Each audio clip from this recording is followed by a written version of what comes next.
The violent attack on government officials and citizens during Thursday's 24-hour statewide bandh continues to draw strong political reaction, with Congress MLA Sudip Barman visiting the injured at GB Hospital and launching a scathing attack on the state's law and order situation.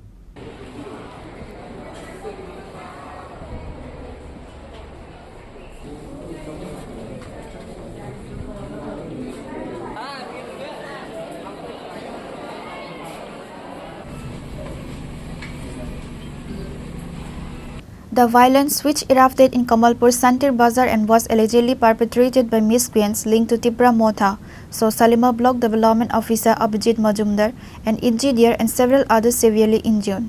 The three critical wounded individuals are currently receiving treatment at Agartala's GBP Hospital. Congress MLA Sudip Barman visited GB Hospital on Friday to meet the injured victims, inquire about their condition and speak with the doctors and staff regarding the treatment protocols. Facing the media, the MLA expressed grave concern over the incident, stating that it clearly reveals the deteriorating law and order in Tripura. The incident in Kamalpur easily allows one to guess the state of law and order in Tripura.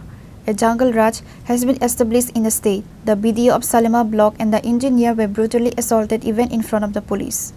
সার্বিক রাজ্যের আইন শৃঙ্খলা কোন জায়গায় এসে ঠেকেছে, যারা আম জনসাধারণের জীবন সম্পত্তি রক্ষা করবে, উন্নয়নকে ত্বরান্বিত করবে রাজ্যের পুলিশ প্রশাসন, তাদের উপর যখন হামলাকারীরা হামলা চালায়, শুধু হামলা না, গুরুতর অবস্থায় বিডিও এবং ইঞ্জিনিয়ারকে আইসিইউর মধ্যে আমি দেখে আসলাম, কি জঘন্য মার মেরেছে। এর থেকে বোঝা যায় রাজ্যের আইন শৃঙ্খলা কোন তলানিতে এসে ঠেকেছে।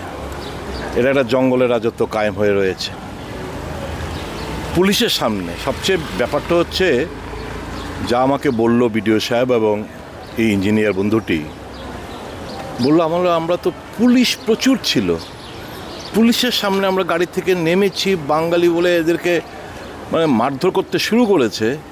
তো একটা জিনিস পরিষ্কার, একটা অংশের মানুষ রাজ্যে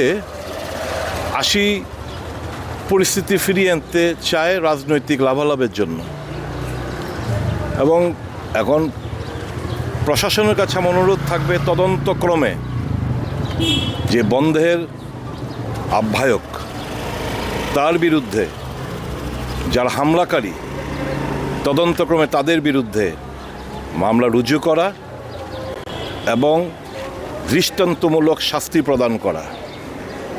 এই অরাজকতার অবসান হতে হবে, এভাবে চলতে দেওয়া যায় না। এবং আমি তো মনে করি এর পেছনেও দলীয় অন্তর্কলহ, বর্তমানকে কালিমা লিপ্ত করার জন্য প্রাক্তন, কারণ আমি দেখলাম প্রাক্তনের কথায় আগরতলায় 3টার সময় এই পিকেটিং উঠিয়ে নেওয়া হয়েছে, খবর কাগজও দেখলাম, মিডিয়াতে, সোশ্যাল মিডিয়াতেও দেখলাম। কাজে সবটা মিলে বুঝতে অসুবিধা হচ্ছে না বিজেপির অন্তর্কলহের প্রভাব দ্বারা প্রভাবিত এই বন্ধ আহ্বায়করা, এবং তারা একটা অংশ 80-র পরিস্থিতি ফিরিয়ে আনতে তারা চাইছে। ধিক্কার জানাই এই সমস্ত কাপুরুষদের, যারা নিরীহ লোকদের দোকানপাট ভাঙচুর করলো, অগ্নিসংযোগ করলো, মারধর করলো পুলিশ প্রশাসনের কর্মকর্তাদের উপর, তাদের উপর ঘৃণা বর্ষায় এবং দৃষ্টান্তমূলক শাস্তির আমরা দাবি জানাচ্ছি। এবং এর বিলম্ব না করে মাননীয় মুখ্যমন্ত্রীর কাছে, যিনি পুলিশ মন্ত্রীও বটে, ওনার কাছে আমাদের আবেদন থাকবে, don't hesitate, don't feel shaky. আপনি চেয়ারে আছেন রাজ্যের মানুষের জীবন সম্পত্তি রক্ষা করার জন্য, পুলিশকে ফ্রি হ্যান্ড দিন। পুলিশের সামনে যখন ঘটনাগুলো ঘটে, পুলিশ দাঁড়িয়ে থাকে, দেখে এবং পুলিশকেও পেটানো হয়, তখন রাজ্যের অবস্থান কোন জায়গায় গেছে এটা বুঝতে কারোর অসুবিধা হয় না। আমার অনুরোধ থাকবে, পুলিশকে স্বাধীনভাবে কাজ করার সুযোগ দিন, দেখবেন রাজ্যের আইন শৃঙ্খলা দ্রুততার সাথে স্বাভাবিক হবে। এটুকু। এবং আমি যারা আজকে আমি দেখে এলাম, তাদের দ্রুত আরোগ্য কামনা করছি, ঈশ্বরের কাছে প্রার্থনা করছি তারা যেন সুস্থ হয়ে স্বাভাবিক জীবন আবার কর্মক্ষেত্রে ওনারা গিয়ে যেন যোগদান করতে পারেন। দ্রুত আরোগ্য কামনা করছি। যারা এখানে ক্ষয়ক্ষতি হলো, তাদের অনুসন্ধান করে তাদের ক্ষয়ক্ষতি দেওয়ার জন্য অনুরোধ জানাচ্ছি।